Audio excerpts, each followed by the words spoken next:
What's up guys, it's Zach. Welcome back. Today we're going to be taking a look at one of the most iconic ships in EVE Online, the hull itself, which is the actual Rifter, the Minmatar frigate, the old workhorse of the old school PvP, top boy back then. Pretty trash right now in my opinion. There's a lot better options for doing like PvP in both null and low sec especially. So anyone that's been chilling around the channel for a bit knows I've been flying the artillery wolf like quite a lot. It's absolutely amazing. I'll put some links to the videos I did on that ship, including the fitting for this as well. So we're not going to spend too much time on the actual fit. We're just going to go over the fights and stuff, but just for time's sake we'll just go over it. So obviously there's a couple of differences for this and the Wolf, and mostly we'll get the extra mid slot so we can't use the cap booster, and this sort of negates the not having the cap regen and just the overall cap from the Wolf, right? So starting from the top, of course, we've got the 280mm howitzer T2s. They're the best ones we can get, like going non-faction. Super cheap restrained mic warp drive, T2 disruptor, T2 cap booster, gyro stabilizer, tracking enhancer, nano fiber, and a small ancillary armor repairer. In the rigs, we've got an overclocker unit just so everything fits. It's like mega tight, so I haven't got any implants right now, so this is all like trying to keep it cheap. Ancillary current router for the exact same reason. The fitting, like 2 fitting units is pretty alright in my opinion. Like a third would have just broke the fit pretty much. And for the lock range, which is still pretty trash, we've got a ionic field projector, and I think without that, yeah, so we're 28 kilometers and we're 36, so it does make a massive difference. It's pretty much the same if you fly Daredevils, like with rails. You'll know the struggle with the range thing there, because this thing is just so fast, right guys? It's absolutely amazing. 3.5 cold, and if we go heat, we'll go 5k a second. So this thing absolutely shifts, and this is the only thing that's going to save you, because you're not going to be tanking a lot with this. You're going to be able to rep some like grazing shots and things from like 20-30 kilometers, but anything that gets on top of you, especially Hecates, you're just going to get 2-shot. Doesn't matter like what happens, you're just going to get absolutely wrecked. So I have been toying with the idea of actually dumping the ancillary rep. It might ease up the fitting a little bit for some extra speed rigs or something, but yeah, it's even like just a damage control might be better. But overall, since the resistance nerf, I mean, the Rift has been hit pretty hard, right? And all the same as all the other T1 hulls, right? Just got absolutely rinsed with a resistance nerf. So yeah, it's a pretty fun fit, and like I say, we've been flying this on the last couple of live streams we did, just trying to get some like decent fights to show you. And it's just, the thing is guys, it's so cheap compared to the Wolf. Like the Wolf R-Fly is around 200mm. You can go like a cheap version which is about 80-90mm, which is still alright really for an assault frigate, but like you just can't beat the value. And this is armor prices as well. It's probably even cheaper up in Jitter, so I'd probably say like between 15 and 20mm you're going to be paying for this. One thing I will note, we're not using any drugs in this, so that could like pump up the price, but basically it was make a poor's version of the Wolf, right? So if you're broke and you just want some PvP for like 20mm instead of buying a cruiser or whatnot, you can just blast this. And this does work around low sec as well. I've been using it a little bit there, but really, you guys know me, I love me null sec stuff, so that's what we've been concentrating on. We actually got some like really cool fights, which we'll go over in a sec. Alright, starting off the fight in MTACO, which is my favourite system to go pure in. Just warping down to the bubble from me perch, this random Tristan. Like, I was really surprised to see another, like, T1 frigate in nullsec. So we went from keeping that range at 10k first, just in case he was a kitey. I was pretty sure he was going to be micro warp drive. There go the drone. So we're overheating. Man, we got some, like, absolutely crazy speed. And then the target painter and a damp hit. So I'm thinking, oh, well, this guy hasn't got a scram. So because we're arties, like I'm just trying to double click past them, and we get one good hit there and another one just as we go past. So pretty much 0 transversal hits there. Pretty nice on the damage. And then yeah, we just go to work. We're on the Repper quite a lot here because we've got no tank pretty much. It's really important that you just keep that running. And really I was like mega over tanking here, but doing the same thing just backwards and forwards, keeping the transversal to a minimum. Trying to outrun the drones a little bit, you know, just to keep the damage down. And then this guy's friends in a rapier and a Razu come. And if you just watch a space for a few minutes, we're going to see some more of those guys because they were flying around quite a lot. And all these clips coming up is like from the same sort of skirmish. Alright, same guys again. Yeah, the random Moa comes out, so I walk back down to the bubble again. This is just like the way I work. Wait for stuff coming into the bubble, you know. So immediately we want to be pressing the lazy orbit button. I'm pretty confident just using that because this ship's like so fast against cruisers, and even if he's my warp drive, which it turned out he was still only doing like 1200 tops. So it meant we could hold orbit and not get slinged back too much, even though he was aligned to the station the whole time. So you can see the damage we've put on. We've got like 3 shots there, and we're actually chunking him quite well. I'm not sure if it was just like a random bait fit, but he wasn't XLASB or anything. Maybe he just had like no shield extenders on, but I could be wrong. But it just seemed like he was getting chunked a lot. That's basically what I'm saying. So yeah, I couldn't really figure out what he was doing. I'm not sure if he was baiting or whatnot. But it turned out, no spoilers, that he wasn't. So just on the back end of the slingshot there, because he's going just aligned, drop points, so I decided just to start doing a bit manualing. And man, I just, for whatever reason, I just started fucking up like quite a lot here. But you can see that I was still doing some decent damage and lost lock a little bit there. And the rapier comes in, so I'm trying to go towards the citadel to keep the rapier behind us as much as possible to like keep out of his web range, even though we're like in the webs now. And there's an Arazu now coming, so those same guys again. So we're long pointed and things, but I decided just like fuck it, just stay on the Moa here. Again, we're repping quite a lot, and if you notice, guys, we did have 200 charge in the cap booster because the overall cap is only like 250 with a Mike warp drive on the Rifter. Oh, and we dropped point there, and he got away. So I tried warping to the citadel just to catch him with the aggro, but yeah, still long pointed off the Arazu, sorry. And now we're just trying, once I figure that out, I'm trying to like desperately burn away just to get away.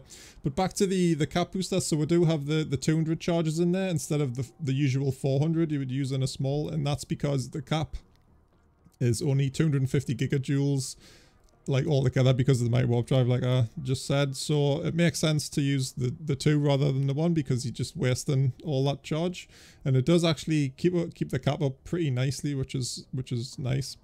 So yeah, just massively overheating here, trying to get away from that Arazu long point, and there we go.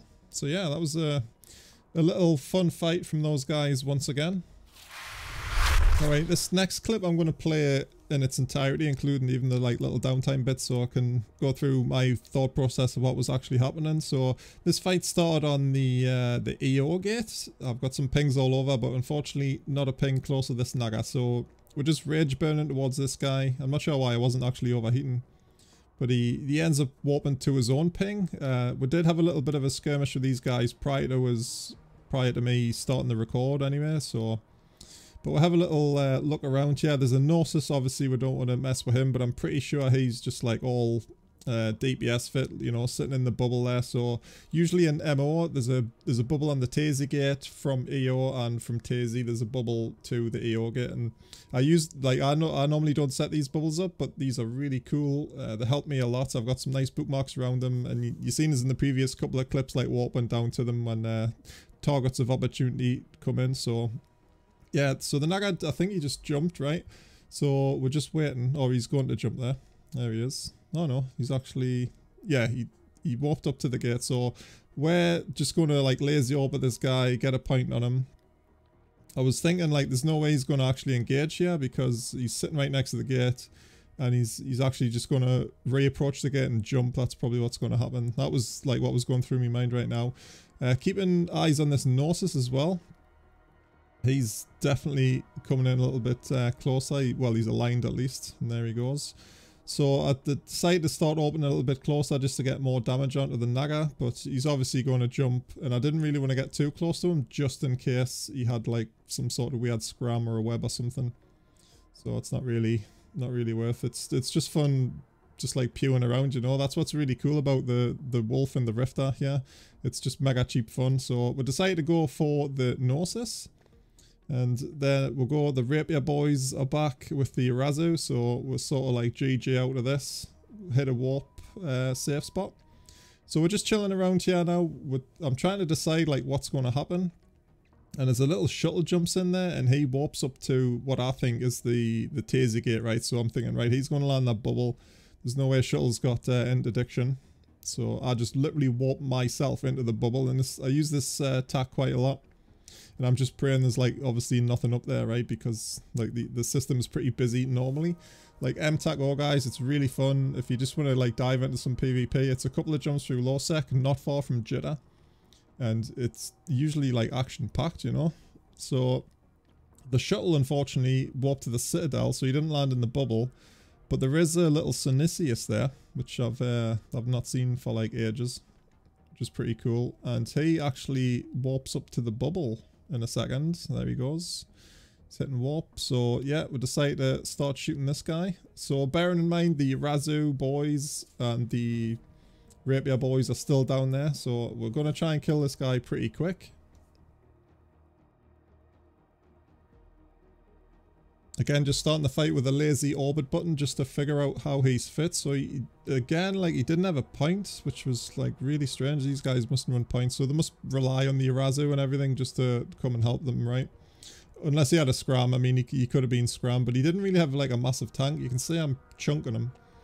And yeah, he's going pretty fast, but the Rifter's just faster. So keep an eye on my cap there as well, and you'll see that the 200 charges just top up really nicely. So basically each line on the capacitor has like 50 gigajoules, so you can pretty much work it out. On the last line, that's when you need to be spamming your cap. So yeah, a lot of damage coming in now, and the actual rats were like ECMing us and stuff, and they were the ones that ended up doing like loads of the damage. He has the Irazu and Rapier again, so they're pretty far off now. I wasn't really too worried, and we're just slowly whittling this Synesius down. So I'm not having to use like the overheat for the slingshot part, because it looked like the Synesius is just literally like approaching me, so it's making it much easier for the orbit on my ship to sort of keep up with him. And yeah, we start just taking tons of damage. We get webbed, and we'll have to warp to the old safe here. But I noticed he was coming out from the Citadel, sorry. So he's just going to warp straight back to that, right? So I'm just getting ready just to get safe, like at warp to the gate or whatever. And then I think in a second is when he warps.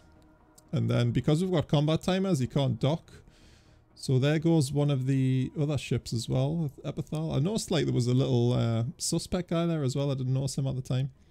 So yeah, we've got about 15-20 seconds left on our engagement timers. So that means he can't dock or get tethered, I believe. So we're just going to try and blat him with the last couple of hits. And bearing in mind, these guys are just going to align and come to this guy's rescue pretty quick. So we'll decide just to keep at range this time, just to help the ship apply a lot more damage. And I see those guys speeding up, so yeah, time to get back. And again, we're going to use the same thing that we used in the Tristan, just to go backwards and forwards, not really around, just to help the transversal. So here I was like, oh well, we're going to die. Let's try and get a good couple of hits as we fly past. And we can also double team it into getting aligned to warp out. So ultimately, that's what we had to do. I think we're about 3 or 4 shots away from getting the kill there. But yeah, another really cool like skirmish, and it just shows you like how much fun just having extra speed does. I know it doesn't do a lot of damage, like the Wolf does like literally double the alpha damage of the Rifter, so that Synesius would have been toast like before we even got to the Citadel stage, right? Alright guys, this is probably going to be one of the last ones. This was against the Flycatcher, which is a really tough little ship at the minute with rockets or light missiles, so I was praying he was going to be rockets, and it turned out he actually was.